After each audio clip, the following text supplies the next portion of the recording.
Қазақстан журналистер одағының мүшесі, халықаралық Қазақстан-Куба қоғамдық қауымдастығының вице-президенті, қоғам қайраткері Бақтықожа Рүстемовтың тың туындыларының көрмесі оңтүстік Қазақстан облысының 80 жылдық мерейтойына орайластырылды. Көрме әдеби үлгіде өзгеше бағытта ұйымдастырылды.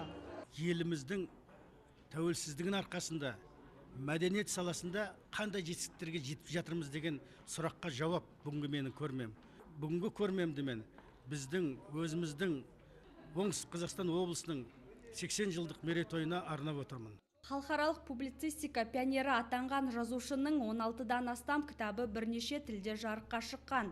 Автордың еңбектері Ресей, ақш, Франция, Германия, Түркия, Вьетнам және басқа да шет мемлекеттерінің мәдениет және білім беру ошақтарында, сонымен қатар дипломатиялық орталықтарында өзінің лайықты орнын алған. Бақтықожа Төлегенұлы бұл біздің тәуелсіз еліміздің тарихын, барлық мәдениеті мен өнерін, салт дәстүрін шетелге таныстырып жүрген журналист жазушы десек те болады.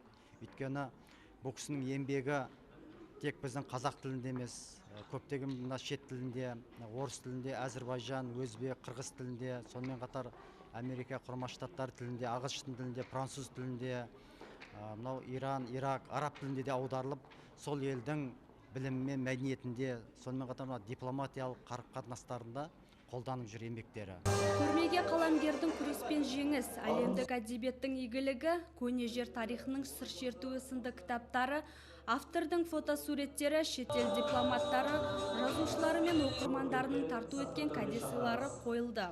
Көрмеде біздің Бақтықожаның жастарға деген мәдениетті дәстүрімізді жан-жаққа, шет мемлекеттерге насихаттауы үлкен үлесін қосады дейміз. Бақтықожа Рүстемовтың шығармалары өзге өркениетті елдерге қазақ мәдениеті мен әдебиетін тарату желісі, өскелең ұрпаққа берері мол өнеге.